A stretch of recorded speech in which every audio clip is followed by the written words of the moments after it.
અગાઉની શરૂઆત કરી છે આનુવંશિકતા અને વિકાસની આપણે ચર્ચા કરી રહ્યા છીએ। આનુવંશિકતાની વાત કરી હતી। પિતૃ પેઢીના લક્ષણો સંતતિમાં ઉતરી આવવાની ઘટના। આનુવંશિક લક્ષણોમાં પણ આપણે કાલે ચર્ચા કરી હતી। કાનની બૂટ, કર્ણપલ્લવ, 85% બાળકોમાં કર્ણપલ્લવ મુક્ત અવસ્થામાં એટલે કે સ્વતંત્ર હોય છે। 15% બાળકોમાં કર્ણપલ્લવ જોડાયેલો હોય છે। તો આ આનુવંશિક લક્ષણો છે। માતા પિતામાં કોઈ ફેરફાર હોય શારીરિક, બાળકમાં એવો જ ફેરફાર ઉતરી આવે, એ આનુવંશિક લાક્ષણિકતાની ઘટના છે। હવે આનુવંશિક લક્ષણો માટેના નિયમો, મેન્ડલનું યોગદાન।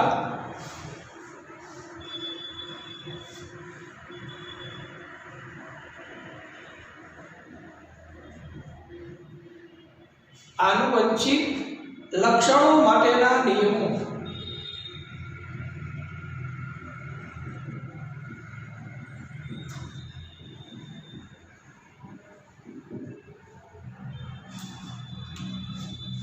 એમાં મેન્ડલનું યોગદાન, સાયન્ટિસ્ટ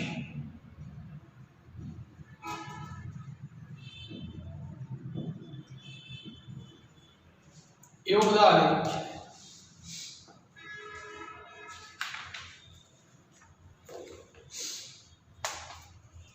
માનવમાં લક્ષણોની આનુવંશિકતાના નિયમો એ બાબત પર આધારિત છે કે માતા તેમજ પિતા બંને સમાન પ્રમાણમાં આનુવંશિક પદાર્થનું, આનુવંશિક પદાર્થ એટલે સંતતિ, બાળક, તો એમાં સ્થળાંતરણ કરે છે। એટલે એમના જે પદાર્થ છે આનુવંશિક પદાર્થો એટલે લક્ષણો, એમના સંતતિમાં, એમના બાળકમાં સ્થળાંતરણ કરે છે। તેનો અર્થ એ છે કે પ્રત્યેક લક્ષણ, આનુવંશિક લક્ષણો જે પિતૃ પેઢીના છે, માતા અને પિતા બંનેના જે લક્ષણો છે એવા આનુવંશિક પદાર્થોનું સ્થળાંતરણ એમના જ બાળકમાં, એમની સંતતિમાં એ કરે છે। તો એનો અર્થ એ થયો કે પ્રત્યેક લક્ષણ, દરેક લક્ષણ પિતા અને માતાના ડીએનએથી પ્રભાવિત હોઈ શકે। સંતતિમાં ઉતરી આવતા જે લક્ષણો છે, સંતતિમાં ઉતરી આવતા લક્ષણો પિતૃ પેઢી અને માતૃ પેઢી એટલે કે પિતૃ અને માતૃ આ બંનેના લક્ષણો એ ડીએનએ થી પ્રભાવિત હોઈ શકે। કારણ કે ડીએનએ નો મતલબ જ મિત્રો ડીઓક્સી રિબો ન્યુક્લિક એસિડ, વંશીય લક્ષણો જે સંતતિમાં ઉતરી આવે છે એટલે ડીએનએ થી પ્રભાવિત હોઈ શકે। આ પ્રત્યેક લક્ષણ માટે પ્રત્યેક સંતતિમાં, પ્રત્યેક એટલે દરેક લક્ષણ માટે દરેક સંતતિમાં બે વિકલ્પ, બે ઓપ્શન હોય છે। તો પછી સંતાન કે સંતતિમાં કયું લક્ષણ જોવા મળે છે? બે વિકલ્પો આપેલા છે કે બે વિકલ્પ હોય છે લક્ષણ માટે પ્રત્યેક સંતતિમાં। તો પછી સંતાન કે સંતતિમાં લક્ષણ કયું હોય છે? તો મેન્ડલ નામના વૈજ્ઞાનિકે આ પ્રકારના આનુવંશિકતાના કેટલાક મુખ્ય નિયમો પ્રસ્તુત કર્યા હતા। તેમના પ્રયોગો વિશે જાણવું અત્યંત રોચક છે કે જે તેમણે લગભગ શતાબ્દીથી પણ પહેલા કર્યા હતા। 100 વર્ષ પહેલા કદાચ આવા પ્રયોગ કર્યા હતા। મિત્રો, ગ્રેગર જોહન મેન્ડલ 1822 થી 1884 નો સમયગાળો છે। મેન્ડલે પ્રાથમિક શિક્ષણ એક ગિરજાઘર એટલે કે દેવળમાં લીધું હતું। મેન્ડલની થોડીક માહિતી આપેલી છે। મહાન સાયન્ટિસ્ટ ગ્રેગર જોહન મેન્ડલ એણે પ્રાઇમરી શિક્ષણ ગિરજાઘર, ગિરજાઘર એટલે દેવળ, ચર્ચ જેને કહીએ છીએ આપણે, તો ગિરજાઘર એ દેવળમાં લીધું હતું। એટલે તેઓ વિજ્ઞાન તેમજ ગણિતના અભ્યાસ માટે વિયેના વિશ્વવિદ્યાલય ગયા હતા ભણવા માટે। અધ્યાપનના સર્ટિફિકેટની પરીક્ષામાંની નિષ્ફળતા તેમની વૈજ્ઞાનિક શોધની પ્રવૃત્તિને દબાવી શક્યા નથી. અધ્યાપનના સર્ટિફિકેટની પરીક્ષાની નિષ્ફળતા, ફેલ થયા. એનાથી હતાશ ન થયા. એમની જે રુચિ, એમની જે પ્રવૃત્તિ હતી વૈજ્ઞાનિક શોધની, એ પ્રવૃત્તિને દબાવી ન શક્યા નિષ્ફળતા. તેઓ તેમના દિવાળમાં પાછા ફર્યા અને વટાણા પર પ્રયોગો કરવાનો પ્રારંભ કર્યો. લીલા વટાણા ઉપર એમને આ સંશોધન શરૂ કર્યું, પ્રયોગ ચાલુ કર્યા એમને વટાણા પર. તેમના પહેલા ઘણા વૈજ્ઞાનિકોએ વટાણા તેમજ અન્ય સજીવો પર આનુવંશિક લક્ષણોનો અભ્યાસ કર્યો હતો, પરંતુ મેન્ડલે પોતાના વિજ્ઞાન તેમજ ગણિતીય જ્ઞાનને સંમિશ્રિત કર્યું. તેઓ પહેલા એવા વૈજ્ઞાનિક હતા જેમણે પ્રત્યેક પેઢીના એક છોડ દ્વારા અભિવ્યક્ત લક્ષણોની નોંધ રાખી હતી અને તેમની ગણતરી કરી હતી, જેનાથી તેમને આનુવંશિકતાના નિયમોને મેળવવામાં મદદ મળી, જેની આ પ્રકરણમાં મુખ્યત્વે આપણે ચર્ચા કરેલી છે. મેન્ડલે વટાણાના છોડના અનેક વિરોધાભાસી લક્ષણોનો અભ્યાસ કર્યો છે કે જે છોડ સ્વરૂપે દેખાઈ આવે. ઉદાહરણ તરીકે ગોળાકાર બીજ, ખરબચડા બીજ. વિરોધાભાસી લક્ષણોના એક્ઝામ્પલ પહેલા જોઈ લઈએ ક્યાં ક્યાં છે.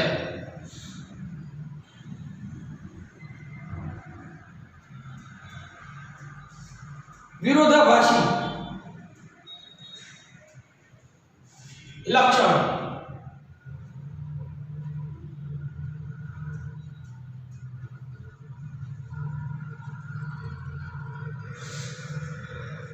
એક્ઝામ્પલ તરીકે લઈએ તો ગોળાકાર બીજ અને ખરબચડા બીજ.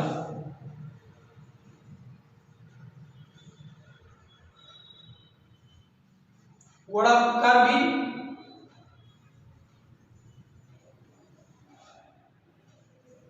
ખરબચડા બીજ.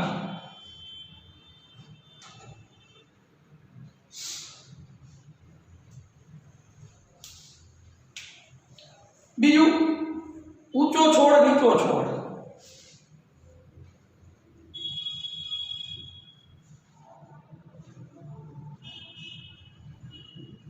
નીચો છોડ. સફેદ પુષ્પ, જાંબલી પુષ્પ.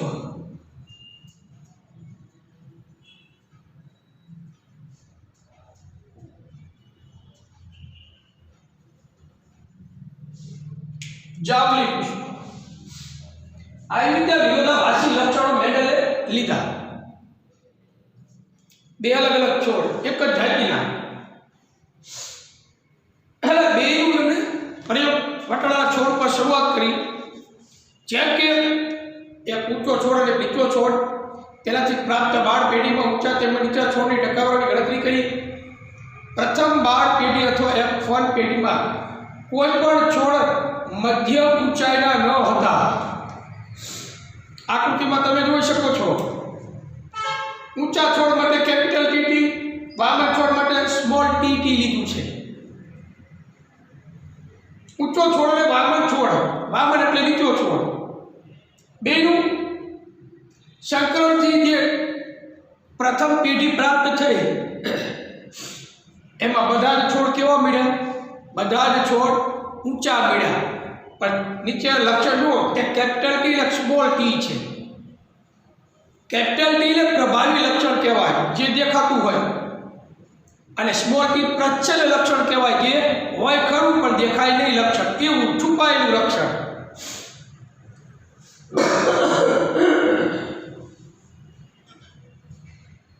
તો પ્રથમ બાળ પેઢી અથવા F1 પેઢીમાં કોઈ પણ છોડ મધ્યમ ઊંચાઈના ન હતા, બધા જ છોડ ઊંચા હતા.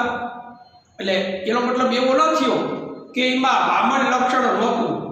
વામન લક્ષણ છુપાયેલું હતું જ. બધા છોડ ઊંચા મળ્યા, પ્રાપ્ત થયા.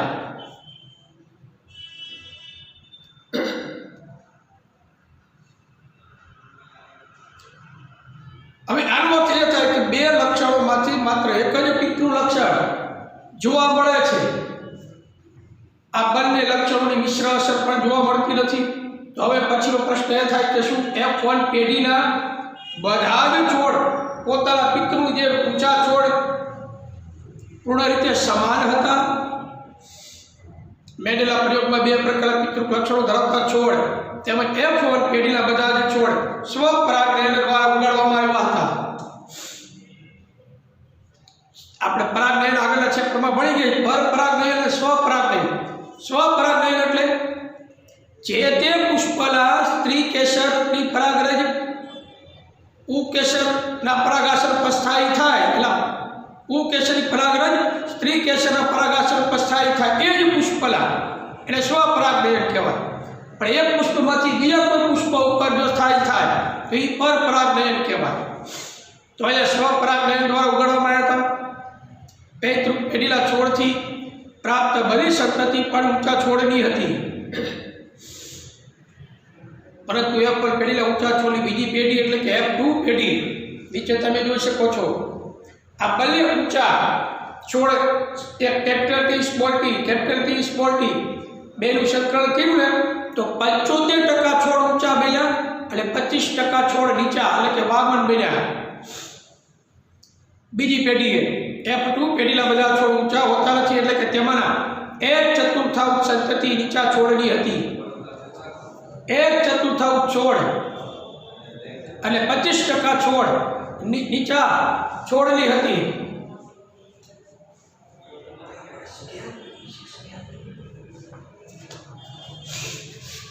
અહીંયા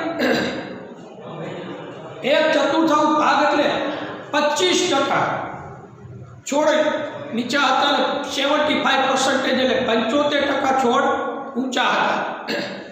કઈ પેઢીમાં? બીજી પેઢીમાં. પહેલી પેઢીમાં બધા જ છોડ ઊંચા મળ્યા, પછી એ છોડનું સંકરણ કર્યું સ્વપરાગનયન દ્વારા. બીજી પેઢી પ્રાપ્ત થાય એમાં 75% છોડ ઊંચા અને 25% છોડ નીચા પ્રાપ્ત થયા. હવે એનું પાછું સંકરણ કરવામાં આવે તો ત્રીજી પેઢીમાં 50% છોડ ઊંચા, 50% છોડ નીચા. તો આ દર્શાવે છે કે F1 પેઢીલા છોડ દ્વારા ઊંચા તેમજ નીચાપણા બંને લક્ષણોનું વહન થયું હતું, પરંતુ માત્ર ઊંચાપણાનું લક્ષણ જે વ્યક્ત થઈ શક્યું હતું. આમલીની પ્રજનન કે પરફલન દ્વારા ઉત્પન્ન થનારા સજીવોમાં કોઈ પણ લક્ષણની 2 પ્રતિકૃતિઓ કે 2 કારકો હોય છે. જનીનો કારકો એટલે જનીનો હોય છે જે આનુવંશિકતામાં વહન પામે છે. એક યાદ રાખજો, આનુવંશિકતાનો એકમ કયો? જનીન. આનુવંશિકતાનો એકમ કોણ છે? કયો છે? જનીન છે. આ બંને એક સમાન હોઈ શકે છે અથવા બંને ભિન્ન પણ હોઈ શકે છે, જે તેમના પિતૃઓ પર નિર્ભર કરે છે. આ પરિકલ્પનાના આધારે આનુવંશિકતાની રીત આકૃતિ તમે 9.3 બાજુમાં પછી જોઈ શકો છો. આ આકૃતિમાં કયો પ્રયોગ કરીએ છીએ આપણે, જેનાથી તે સુનિશ્ચિત થાય કે F2 પેઢીમાં વાસ્તવમાં TT અને TTનું સંયોજન 1:2:1 ગુણોત્તર પ્રમાણ પ્રાપ્ત થાય છે. આપણે પ્રવૃત્તિ 9.2 આપી છે, એમાં એવું કીધું છે F2 પેઢી બીજી પેઢીમાં વાસ્તવમાં TT 2 કેપિટલ T એટલે ઊંચાઈનું લક્ષણ, પછી બીજું TT એ કેપિટલ X સ્મોલ t એટલે હોય ઊંચા પણ એમાં વામનતાના લક્ષણ છુપાયેલા હોય, અને સ્મોલ TT વામન છોડનું એટલે કે એનું એ સંયોજન 1:2:1 નું ગુણોત્તર પ્રમાણ પ્રાપ્ત થાય છે. યાદ રાખો મિત્રો, પ્રભાવી લક્ષણ સિંગલ હશે તો પણ પ્રભાવ બતાવશે. પ્રભાવી લક્ષણ સિંગલ હોય તો પણ એનો પ્રભાવ બતાવશે. પ્રચ્છન્ન લક્ષણ જોડમાં હોવું જોઈએ. પ્રચ્છન્ન લક્ષણ જોડમાં એટલે ડબલ સ્મોલ t. અહીંયા કેપિટલ T પ્રભાવી લક્ષણ છે, સ્મોલ t પ્રચ્છન્ન લક્ષણ છે. જો એક જ સ્મોલ t હશે તો એ લક્ષણ પ્રદર્શિત થઈ શકશે નહીં, હોવા છતાં એ જોવા મળશે નહીં. એટલે જો વામન લક્ષણ એ બંને સ્મોલ t જોડમાં હશે તો જ આપણને વામન લક્ષણ જોવા મળશે. પ્રભાવી લક્ષણ કેપિટલ T એક જ હશે તો પણ પોતાનો પ્રભાવ બતાવશે. તો અહીંયા આ ગુણોત્તર પ્રમાણ જે પ્રાપ્ત થાય છે એના માટે એક હું તમને ચાર્ટ બનાવી દઉં જેથી તમને ખ્યાલ આવે આપણે જે મેડલો બે પેઢી સુધી લક્ષણોને આનુવંશિકતાનો જે મેં આકૃતિ આપેલી છે એટલે ચાર્ટ સ્વરૂપ તમને બનાવી દઉં પછી તમને તરત ખ્યાલ આવશે કેવી રીતે યાદ રાખવાનું કેપિટલ ટી કયું લક્ષણ છે પ્રભાવી લક્ષણ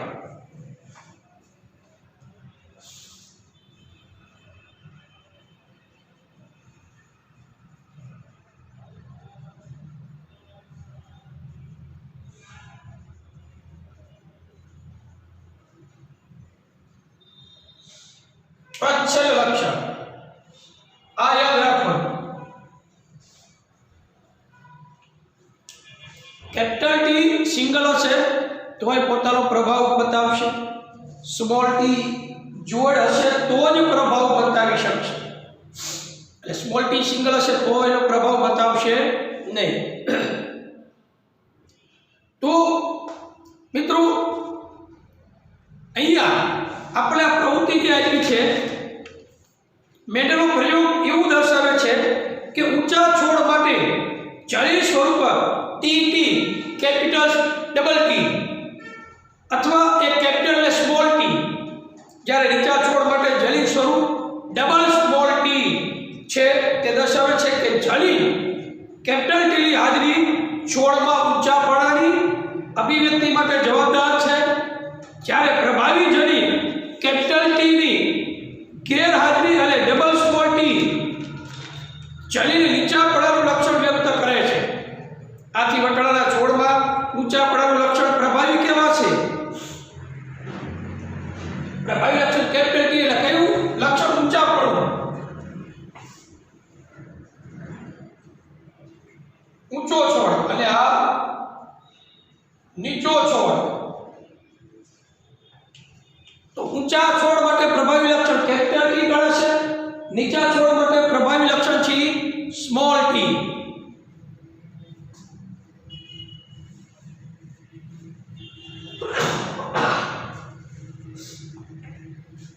અહીંયા પ્રચ્છલ લક્ષણ છે નીચા છોડ માટે જે સ્મોલ ટી પ્રચ્છલ એટલે છુપાયેલું લક્ષણ હોય ખરું પણ રજૂઆત ન થાય એટલે આપણને દેખાય એવું લક્ષણ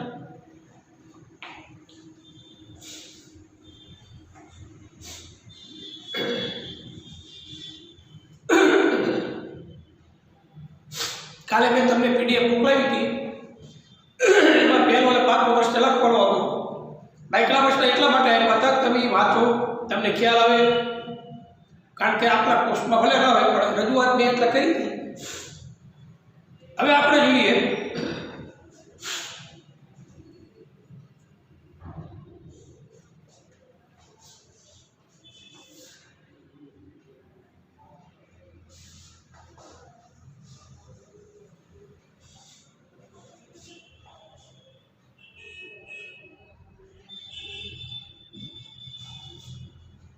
ઊંચા છોડ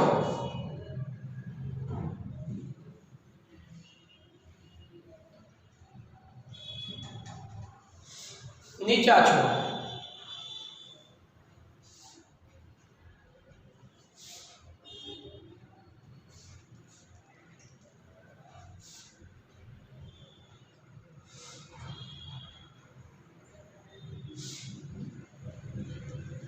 ડબલ કેપિટલ ટી ઊંચા છોડ માટે પ્રભાવી લક્ષણ છે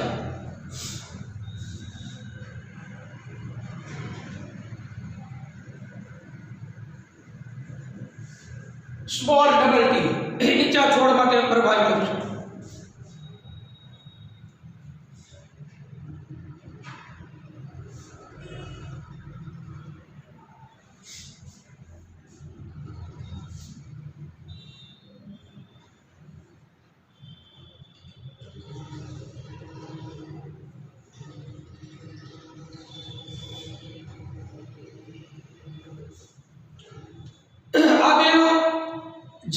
જલીનો લઈએ એક આ કેપિટલ ટી આનો એક સ્મોલ ટી આ છે પિતૃ પેઢી છે પિતૃ પેઢી એટલે પી વડે દર્શાવીએ પેઢી પી આ છે પી ના જનન કોષો આ બે પિતૃ પેઢીના જનન કોષો ટી એટલે ટી આ પ્રભાવી લક્ષણ આ સ્મોલ એટલે કે પ્રચ્છલ લક્ષણ બામણતા માટે આ નીચા છોડ માટે આ ઊંચા છોડ માટે આ નીચા છોડ માટે પ્રભાવી લક્ષણ છે ઊંચા છોડ માટેનું લક્ષણ છે પ્રચ્છલ લક્ષણ છે નીચા છોડ માટેનું લક્ષણ છે એટલે પીના જનન કોષો છે જે મનુષ્યમાં આપણે શુક્રકોષોના અંડકોષો જે હોય છે એ ત્યાં પિતૃ પેઢીના જનન કોષો છે આ ઊંચા છોડનો જનન કોષ કેપિટલ ટી અને નીચા છોડ માટેનું જનન કોષ સ્મોલ ટી જાણકારી માટે છે હવે આ બેનું સંકરણ કરીએ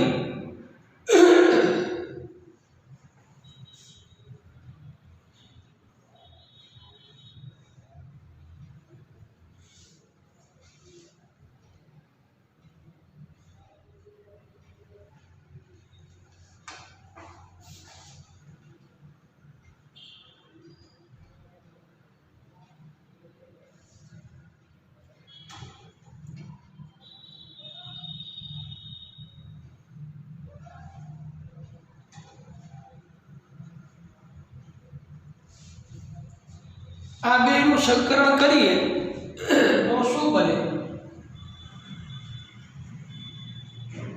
ઈ ઈ આ જે પેલી પ્રથમ પેઢી F1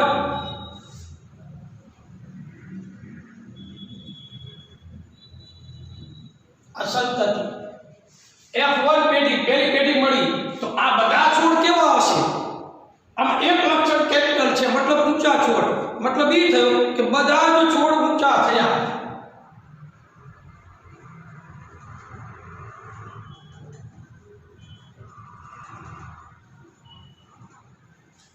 બધા જ છોડ પ્રથમ પેઢીમાં ઊંચા મળ્યા પછી મેન્ડલે એનું સ્વપરાગનયન કર્યું આજે મળ્યા એનું સ્વપરાગનયન દ્વારા એને જ છોડનું ફલન કરી અને એના છોડ નવા છોડ ઉત્પન્ન કર્યા તો આની પિતૃ પેઢી આપણે શું લઈ શકીએ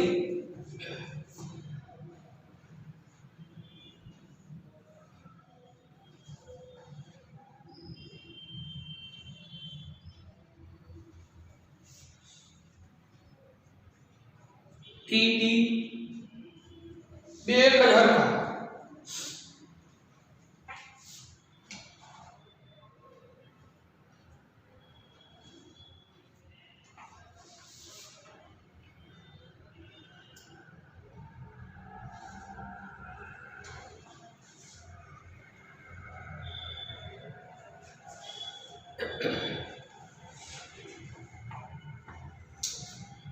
હવે આનો આપણે સ્વપરાગનયન દ્વારા એનું આપણે ફલન કરીએ તો આ F1 પિતૃ પેઢી થઈ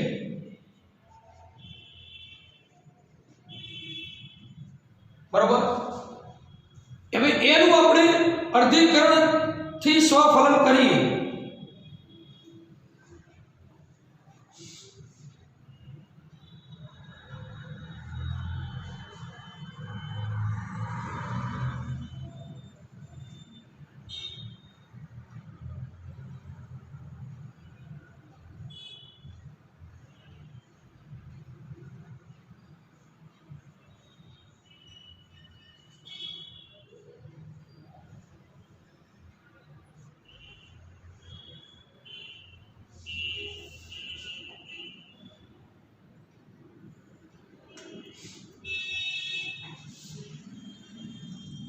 टी टी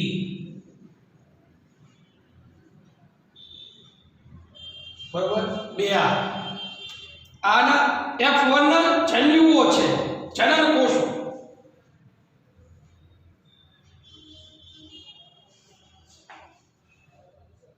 टी टी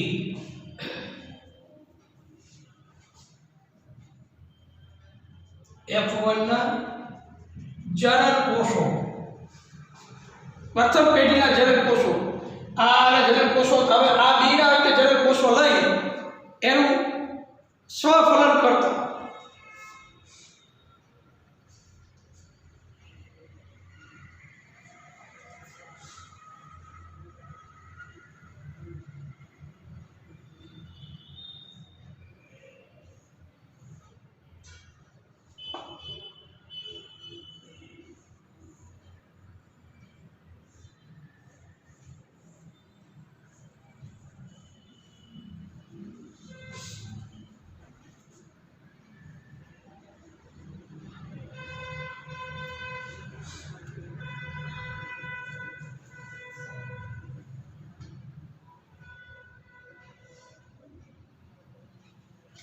આ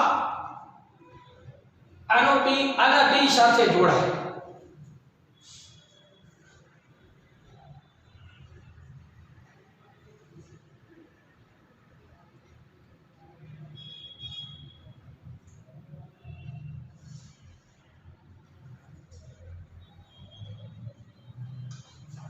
એમ આવડો આ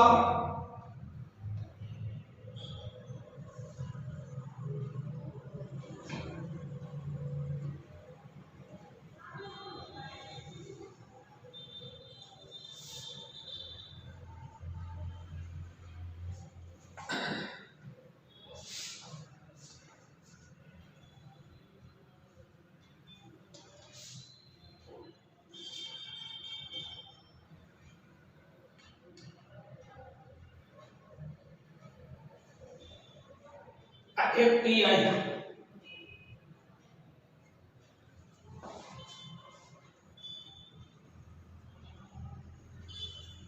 આ ડી આની જોડે બસો આ ડી આની આને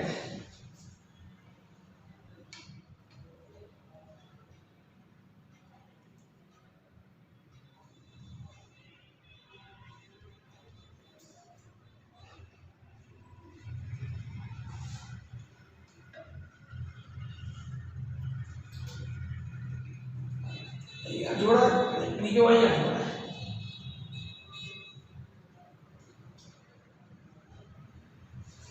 જો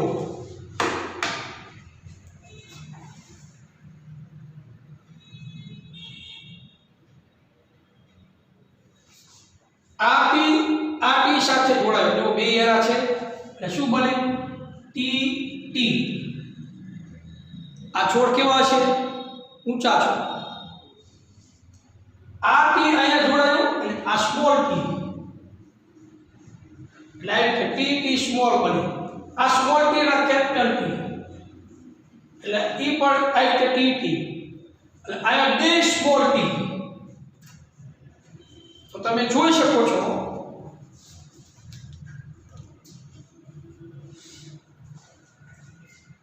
આયા સ્વફલક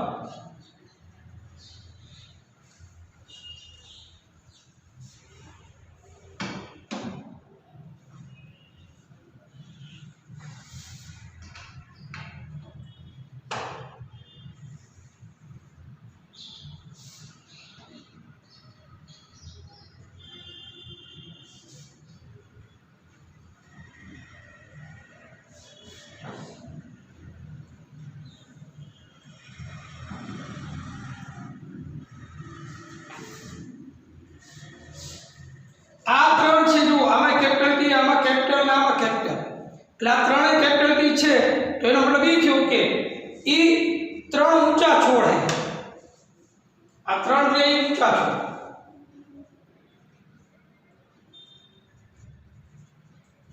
એક નીચો છોડ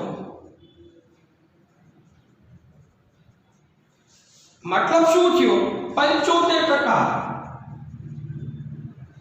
આ 25% નીચા છોડ 75% ઊંચા છોડ અને 25% નીચા છોડ બન્યા આજે પ્રવૃત્તિ આપી છે આપણને 9.2 આ એનો જવાબ છે આપણે લખવાનો છે પરીક્ષામાં ચાર્ટ દોરવાનો હું તમને એની પીડીએફ મોકલવાનો છું તમે પણ સ્ક્રીનશોટ પાડી લીધો તમને ખ્યાલ આવે મિત્રો અહીંયા આપણને એવું કીધું છે કે ટીટી ટીટી એટલે ટીટી પેલા ડબલ કેપિટલ ટી એક કેપિટલ સ્મોલ ટી અને ડબલ સ્મોલ ટી નું સંયોજન 1:2:1 નું ગુણોત્તર પ્રમાણ પ્રાપ્ત થાય છે F2 પેઢીમાં તો આ F2 સંતતિ આ F2 સંતતિ કહેવાય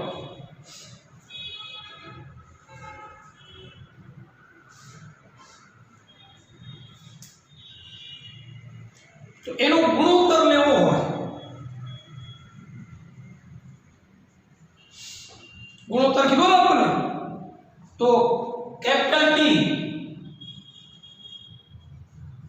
આ કેપિટલ ટી બંને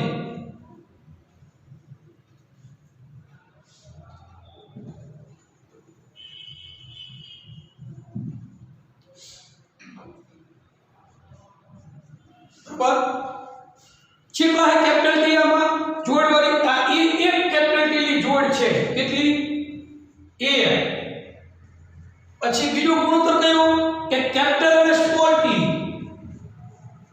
તો એની જોડ કેટલી છે? 1 અને 2, આ 2, અને ત્રીજો ગુણોત્તર ડબલ સ્મોલ ટી, એની જોડ કેટલી છે? 1, તો આ 1, તો મતલબ શું થયો? ટીટી જેમ ટીટી, એટલે આ જે ડબલ કેપિટલ છે, એક કેપિટલ એક સ્મોલ, ડબલ સ્મોલ, 1 જેમ 2 જેમ 1, જો આ ગુણોત્તર આપણને પ્રાપ્ત થાય, બરોબર? 1 જેમ 2 જેમ 1 ગુણોત્તર પ્રાપ્ત થયો આપણને. આજે આપણે ડબલ કેપિટલ છે, એક કેપિટલ એક સ્મોલ, એક કેપિટલ એક સ્મોલ, આ 2, તો એ જોડ કેટલી છે? 2. પછી 2 કેપિટલ વાળી જે છે એ એક જ જોડ છે, અને ડબલ સ્મોલ ટી વાળી એક જ જોડ છે, તો 1 જેમ 2 જેમ 1 આવી રીતે આ ગુણોત્તર આપણને પ્રાપ્ત થાય છે.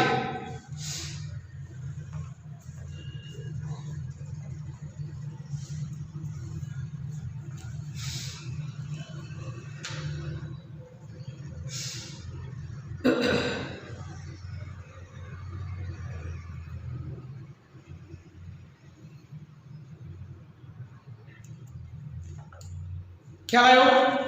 જો આગળ હવે આ પ્રવૃત્તિમાં ડબલ ટી કેપિટલ તેમજ એક કેપિટલ સ્મોલ ટી બંને છોડ ઊંચા છે.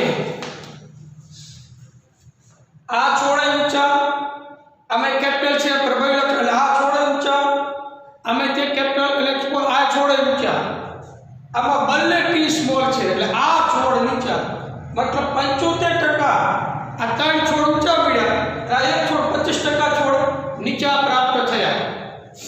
જ્યારે માત્ર ડબલ સ્મોલ ટી ધરાવતો નીચો છોડ છે, બીજા શબ્દમાં કહીએ તો કેપિટલ ટી એકલા છોડને ઊંચા બનાવવા માટે પર્યાપ્ત છે. કેપિટલ ટી એકલું પર્યાપ્ત છે ઊંચા બનાવવા માટે. શું કામ? કારણ કે પ્રભાવી લક્ષણ છે. ઊંચાઈ માટે એક જ કેપિટલ ટી લક્ષણ પર્યાપ્ત છે, પૂરતું છે. જ્યારે નીચા પડવા માટે સ્મોલ ટી ના બંને વિકલ્પ કારકો જોઈએ છે.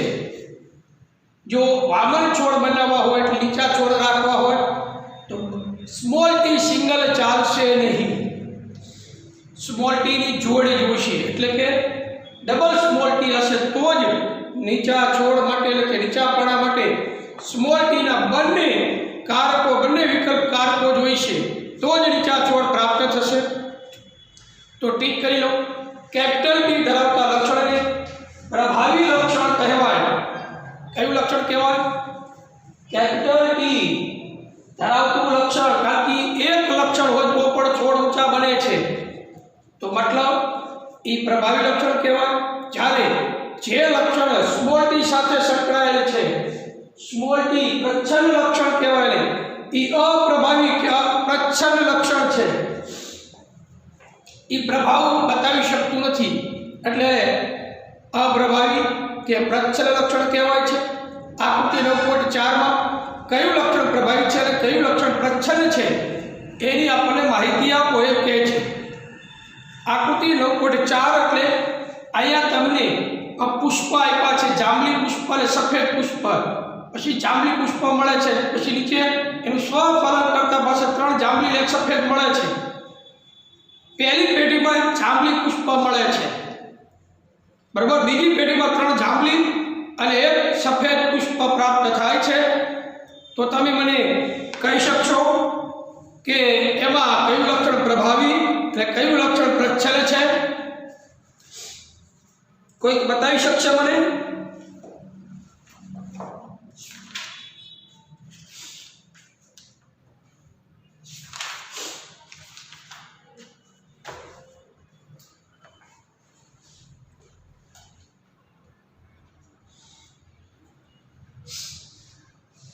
હું તમને બતાવું છું, સાંભળી લો.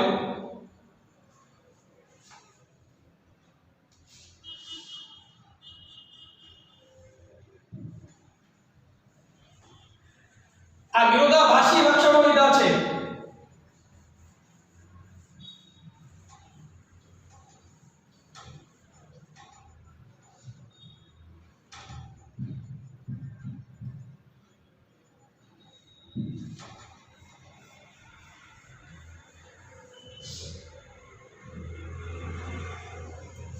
જો જાંબલી અને સફેદ પુષ્પ આપણને પી એટલે પેઢી આપી છે, પિતૃ પેઢી.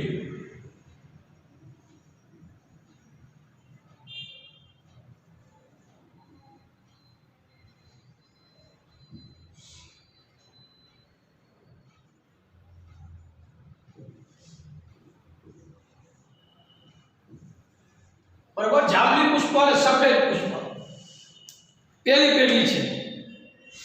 એનું પરફલન કરતા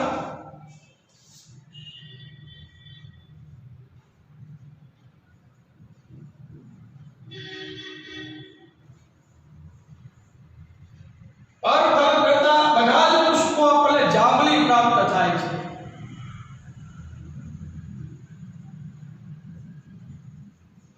આ F1 પેઢી છે. શું છે? તો જાંબલી જે કલર છે એ કયું લક્ષણ કહેવાય?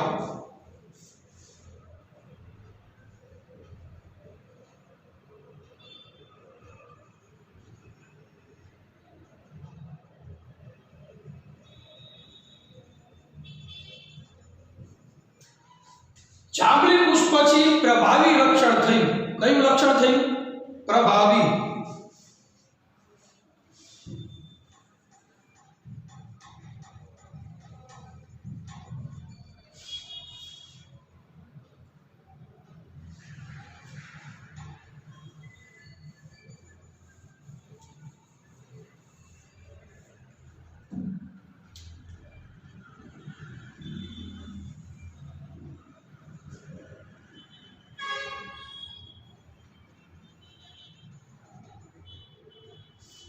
હવે જાંબલી પુષ્પ પ્રથમ પેઢીમાં બધા જ પુષ્પો જાંબલી પ્રાપ્ત થયા, એનું સ્વફલન કરતા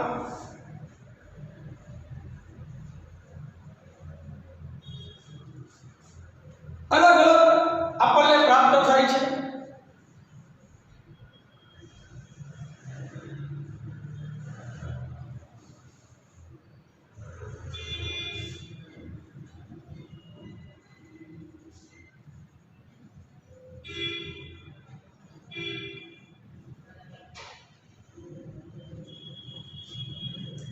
આ ત્રણ જાંબલી પુષ્પ થાય છે અને આ છે સફેદ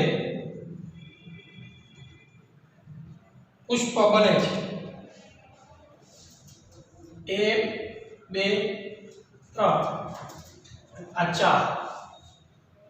આ જે ત્રણ જાંબલી છે 75% જાંબલી પુષ્પ અને 25% સફેદ પુષ્પ.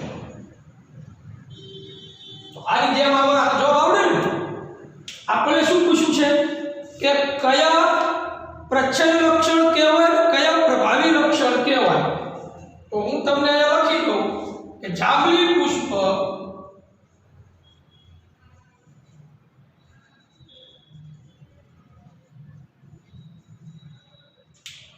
અને સફેદ પુષ્પ.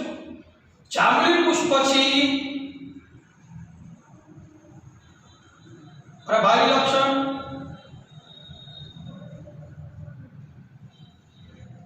અને સફેદ પુષ્પ પ્રચ્છન્ન લક્ષણ છે.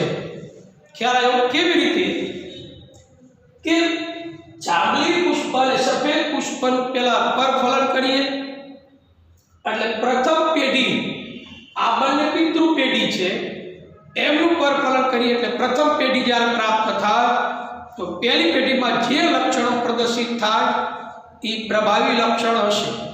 તો પ્રથમ પેઢીમાં બધા જ પુષ્પો કેવા બન્યા? જાંબલી બન્યા. બધા જ પુષ્પો કેવા રંગના પ્રાપ્ત થયા? જાંબલી રંગના. આ બધા જ પુષ્પો જાંબલી રંગના છે. મિત્રો, એ જાંબલી રંગના બધા પુષ્પો ભલે પ્રાપ્ત થયા પણ એમાં પ્રચ્છન્ન લક્ષણ છુપાયેલું હતું, પણ પ્રથમ પેઢીમાં એ પ્રદર્શિત થયું નહીં. કારણ કે પ્રચ્છન્ન લક્ષણને જો પ્રદર્શિત થવું હોય તો જોડમાં હોવું જોઈએ. જ્યારે પ્રભાવી લક્ષણ સિંગલ બતાવી શકશે, સિંગલ હશે તો પણ. આજે જાંબલી જે લઈ લો, સફેદ ડબલ્યુ વ્હાઇટ લઈ લો, ટૂંકમાં એ લઈ તમે આને સંજ્ઞા સ્વરૂપે સંજ્ઞાત્મક તમે આ ચાર્ટને રજૂ કરી શકો છો. સંજ્ઞાત્મક ચાર્ટને તમે રજૂ કરી શકો એટલે એના માટે પહેલું જે લક્ષણ પ્રથમ પેઢીમાં જે લક્ષણ પ્રદર્શિત થાય એ લક્ષણ પ્રભાવી લક્ષણ હશે. એટલે આપણને પ્રશ્ન એવો પૂછ્યો છે કે આ જે આકૃતિ આપી છે એમાં પ્રભાવી લક્ષણ કયું અને પ્રચ્છન્ન લક્ષણ કયું? તો જાંબલી રંગના પુષ્પ પ્રથમ પેઢીમાં આપણને પ્રાપ્ત થાય છે. તો પ્રથમ પેઢીમાં જાંબલી રંગના જે પુષ્પો પ્રાપ્ત થયા, મતલબ એમાં સફેદ રંગ છુપાયેલો હશે પણ પ્રથમ પેઢીમાં એ પ્રદર્શિત થતો નથી. એટલે જાંબલી રંગના જે પુષ્પ છે પ્રથમ પેઢીમાં જોવા મળે છે. F1 પેઢી પ્રભાવી લક્ષણ છે. હવે આ F1 પેઢીનું સ્વફલન કરીએ. F1 પેઢી એટલે જાંબલી રંગના જે પુષ્પો આપણને પ્રાપ્ત થયા એનું સ્વફલન કરતા આપણને 75% જાંબલી રંગના જે પુષ્પો મળે છે અને 25% સફેદ રંગના પુષ્પ પ્રાપ્ત થાય છે. તો એનો મતલબ એ થયો કે જાંબલી રંગ છે પ્રભાવી રંગ છે, જે 75% પુષ્પમાં પ્રદર્શિત થયો, અને આ સફેદ પુષ્પ પછી 25% છે એ પ્રચ્છન્ન લક્ષણ છે, જે પહેલી પેઢીમાં જોવા નહોતું મળ્યું પણ બીજી પેઢીમાં 25% જોવા મળે છે. ધારી લો કે આનું પાછું સ્વફલન કરીએ ત્રીજી પેઢીનું કહો તો ત્રીજી પેઢી જે પ્રાપ્ત થાય તો કદાચ એમાં 50% જાંબલી પુષ્પ અને 50% સફેદ પુષ્પ પ્રાપ્ત થઈ શકે. એટલે મેન્ડલે આવી રીતે આનુવંશિકતા લક્ષણો માટેના પ્રયોગો બનાવ્યા છે. એટલે એને આ બધા નિયમો પણ આપ્યા હતા. તો પ્રભાવી લક્ષણ અને પ્રચ્છન્ન લક્ષણ વિશે તમને ખ્યાલ આવી ગયો છે. પ્રથમ પેઢીમાં જે લક્ષણ F1 પેઢીમાં લક્ષણ પ્રદર્શિત થાય એ પ્રભાવી લક્ષણ હશે. એમાં પ્રચ્છન્ન લક્ષણ છુપાયેલું હોવા છતાં પણ જોઈ શકાતું નથી એટલે પ્રદર્શિત થતું નથી, પણ પ્રચ્છન્ન લક્ષણ એમાં છુપાયેલું હોય છે. F2 પેઢીમાં આ F2 પેઢી બીજી પેઢીમાં 75% પ્રભાવી લક્ષણ જોવા મળે છે, 25% પ્રચ્છન્ન લક્ષણો જોવા મળે છે. તો આવી રીતે આ આકૃતિનો આપણે જવાબ આપી શકીએ. તો આ પ્રશ્નનો જવાબ એવો થયો કે આકૃતિ 9.4માં કયું લક્ષણ પ્રભાવી છે? તો આકૃતિ 9.4માં જાંબલી પુષ્પ અને જાંબલી રંગ જે ધરાવતા પુષ્પ છે એ પ્રભાવી લક્ષણ ધરાવે છે. એટલે કયું લક્ષણ પ્રચ્છન્ન છે? તો સફેદ રંગના જે પુષ્પ છે એ પ્રચ્છન્ન લક્ષણ છે. આવો એનો જવાબ થાય છે. હવે સામેના પેજ ઉપર પેજ નંબર 145 ઉપર નીચે બીજી આકૃતિઓ આપેલી છે. ગોળ અને લીલા બીજ છે, ખરબચડા બીજ આપ્યા છે, પીળા અને ખરબચડા બીજ. એવી રીતે એક ચાર્ટ પણ આપેલો છે. તો એ લક્ષણો કેવી રીતે રજૂઆત થાય છે એનો એક ચાર્ટ આપણે બનાવવાનો છે. તો એ ચાર્ટ આપણે બનાવવા માટે આ જે ચાર્ટ છે એને રજૂઆત આપણે જ્યારે કરીએ છીએ, આ જો તમને ચાર્ટ શીખવાડ્યો આનો સ્ક્રીનશોટ તમે પાડી લો એટલે તમને ખ્યાલ આવશે. આખો સ્ક્રીનશોટ પહેલાં પાડી લો, બરાબર. હવે આ જે આવો ચાર્ટ આપણે બીજો બનાવવાનો છે. એમાં આ જાંબલી પુષ્પ, સફેદ પુષ્પ, આ ઊંચા છોડ અને નીચા છોડ આ જે રીતે હતા, હવે એની સામે આપણે ખરબચડા બીજ, ગોળ બીજ, લીલા બીજ અને પીળા બીજ 4 લક્ષણો ધરાવતા હોય એવા આપણે છોડનું કાલે સંકલન કરશું. તો અહીંયા જે આપણે બે છોડ લીધી હતી એમાં 4 વસ્તુ છે, તો 4 એના નામ લેવા પડશે. આવી સંજ્ઞાઓ લઈ અને આપણે એનો ચાર્ટ બનાવશું. તો આ વિશે કોઈને કંઈ પ્રશ્ન હોય તો મને તમે કહી શકો છો.